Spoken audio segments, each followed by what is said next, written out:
അമ്മയോട് ടാറ്റ പറഞ്ഞ് ഞങ്ങൾ നെടുമ്പാശ്ശേരിയിലേക്ക് പോയിട്ടോ. മിനിമം 3 hours ബിഫോറെങ്കിലും നമ്മൾ അവിടെ എത്തിയിരിക്കണം. കാരണം ഒരുപാട് പ്രൊസീജിയേഴ്സ് ഉണ്ട്. ഡിജിയാത്ര ഇൻസ്റ്റാൾ ചെയ്തിരിക്കണം ഫേസ് സ്കാൻ വഴിയാണ് ഞങ്ങൾ അകത്തേക്ക് കയറിയത്. നദാനിൻ്റെ അവിടുത്തെ സ്റ്റാഫാണ് കേട്ടോ പോയി ഫേസ് സ്കാൻ ചെയ്യിപ്പിച്ചത്. പിന്നെ ഞങ്ങൾ വിസ്താര കൗണ്ടറിൽ പോയിട്ട് നമ്മൾ ബാഗ് ചെക്ക് ഇൻ ചെയ്യാൻ കൊടുക്കും. അത് കഴിഞ്ഞിട്ട് നമ്മുടെ ഒരു സേഫ്റ്റി ചെക്ക് ഉണ്ട്. നമ്മളെയും ബാഗൊക്കെ ചെക്ക് ചെയ്യും, ബാഗും ഇലക്ട്രോണിക്സൊക്കെ. അപ്പോൾ എൻ്റെ ഒരു ബാഗ് അവർ ഓപ്പൺ ചെയ്ത് കാണിക്കാൻ പറഞ്ഞു.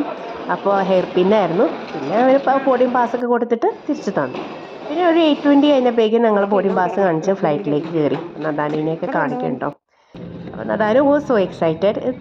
സെക്കൻഡ് ടൈം ആണെങ്കിലും അവൻ ഇപ്പോഴാണ് കുറച്ചും കൂടി എൻജോയ് ചെയ്യുന്നത്. ഇതാണ് ടേക്ക് ഓഫ്. ഞാൻ അത്യാവശ്യം നന്നായിട്ട് എടുത്തിട്ടുണ്ട് ഫോണിൽ എന്ന് ഞാൻ വിചാരിക്കുന്നു. പക്ഷെ നേരിട്ട് കാണാനായിട്ട് കുറച്ചും കൂടി നല്ലത്. ഈ മേഘപാടമൊക്കെ കാണാൻ നല്ല രസമാണ്. അത് കഴിഞ്ഞിട്ട് ഞങ്ങൾക്ക് അപ്പോഴേക്കും ബ്രേക്ക്ഫാസ്റ്റൊക്കെ കിട്ടി കേട്ടോ. അപ്പോൾ ബ്രേക്ക്ഫാസ്റ്റ് എന്ന് പറയുമ്പോൾ ഞങ്ങൾക്ക് ഒരു ബോട്ടിൽ ഓഫ് വാട്ടറും ബണ്ണും ബട്ടറും പിന്നെ ഒരു egg role and boiled potato ആയിരുന്നു. നോൺ വെജാണ് പറഞ്ഞത്. പിന്നെ ഒരു കോഫി കിട്ടി. അത് കഴിഞ്ഞപ്പോഴേക്കും ഞങ്ങൾക്ക് ഓൾമോസ്റ്റ് ലാൻഡിങ് ആയി. ബിക്കോസ് കൊച്ചി ടു ഡൽഹിയല്ലേ, അധികം ടൈമില്ല. 9:30ക്കാണ് ടേക്ക് ഓഫ് എങ്കിൽ ഓൾമോസ്റ്റ് 12:30 ഒക്കെ ആയപ്പോഴേക്കും ഞങ്ങൾ അവിടെ ലാൻഡ് ചെയ്തു കേട്ടോ. ലാൻഡ് ചെയ്യുന്ന സമയത്ത് അവിടെ അനൗൺസ്മെൻ്റ് ഉണ്ടാവും നമ്മുടെ ബാഗേജസ് ഒക്കെ എവിടെ നിന്നാണ് എടുക്കേണ്ടതെന്ന്. അപ്പോൾ ഞങ്ങൾക്ക് 7th കൗണ്ടറായിരുന്നു. അപ്പോൾ ഞങ്ങൾ നേരെ 7th കൗണ്ടറിലേക്ക് പോയിട്ട് അവിടെ നിന്ന് ബാഗേജസ് ഒക്കെ എടുത്തു. പിന്നെ അവിടെ ഞങ്ങൾ നേരെ ഇറങ്ങി ഊബർ ബുക്ക് ചെയ്തിട്ടോ. ഊബർ ഡ്രൈവറെ കണ്ടുപിടിക്കാൻ ഞങ്ങൾ ഒരുപാട് കഷ്ടപ്പെട്ട് ഇംഗ്ലീഷും ഹിന്ദിയും എല്ലാം മിക്സ്ഡൊക്കെ ആയിട്ട് വന്നിട്ട് ആർക്കും മനസ്സിലാവുന്നുണ്ടായിരുന്നില്ല. അങ്ങനെ ഞാൻ തന്നെ അത് കണ്ടുപിടിച്ചിട്ടോ. അങ്ങനെ വണ്ടിയൊക്കെ നല്ല സൂപ്പർ ക്ലീനാണ്, എൻ്റെ ദൈവമേ എന്ന് പറയാനില്ല. അങ്ങനെ ഞങ്ങൾ അവിടെ നിന്ന് പോയി.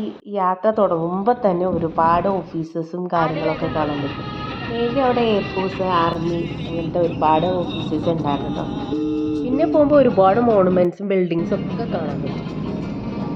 ഒരുപാട് സ്ഥലങ്ങൾ അവിടെ കാണാനുണ്ടാകും. മിനിമം 1 month നിന്നാലേ നമുക്ക് ഡൽഹി ശരിക്കും ഒന്ന് എക്സ്പ്ലോർ ചെയ്യാൻ പറ്റുള്ളൂ. അങ്ങനെ ഞങ്ങൾ നേരെ ചെന്നത് ഞങ്ങൾ താമസിക്കാൻ പോകുന്ന ഹോട്ടലിലേക്കാണ് കേട്ടോ. സരോവർ പൊട്ടിക്ക എന്ന് പറഞ്ഞിട്ടുള്ളൊരു ഹോട്ടലാണ് ഞങ്ങൾ ബുക്ക് ചെയ്തത്. അപ്പോൾ ഞങ്ങൾ നേരെ അവിടെ കയറി ചെക്കിനൊക്കെ ചെയ്തു. ഞങ്ങളെടുത്ത ടിക്കറ്റ് പ്രിൻ്റ് എടുത്തിട്ടായിരുന്നു, അതൊക്കെ കാണിച്ച് ഞങ്ങൾ ചെക്കിൻ ചെയ്തു. ആ സമയത്ത് ഞാൻ കുറച്ച് വീഡിയോസൊക്കെ എടുത്തു, കുറച്ച് ഫോട്ടോസൊക്കെ എടുത്തു. സംഭവം അവിടെ നല്ല കളർഫുള്ളായിരുന്നു. അവിടെ ഒരു സ്റ്റാച്ചു ഒക്കെ ഉണ്ടായിരുന്നു. അപ്പോൾ അത് വെച്ചിട്ട് ഞങ്ങൾ കുറച്ച് ഫോട്ടോസൊക്കെ എടുത്തു. പിന്നെ ഞങ്ങൾക്ക് എല്ലാം റെഡി ആയപ്പോഴേക്കും എൻട്രി റെഡി ആയപ്പോഴേക്കും ഞങ്ങൾ ചെക്ക് ഇൻ ചെയ്യാൻ വേണ്ടിയിട്ട് ലിഫ്റ്റ് വഴിയാണ് കയറിയത്. അപ്പോൾ കയറിയത് ഞങ്ങൾ 4 ആണ്. അപ്പോൾ 4th ഫ്ലോറിലാണ് ഞങ്ങളുടെ ബിൽഡിംഗ് ഉള്ളത്. നമ്മുടെ റൂം അത് 403 ആയിരുന്നു കേട്ടോ. അപ്പോൾ നമ്മൾ ചെക്ക് ഇൻ ചെയ്ത് കയറി, അകത്ത് കയറി. അത്യാവശ്യം നല്ല ഫെസിലിറ്റിയാണ്, പക്ഷേ ഇത്തിരി ചെറിയ റൂമായിരുന്നു കേട്ടോ.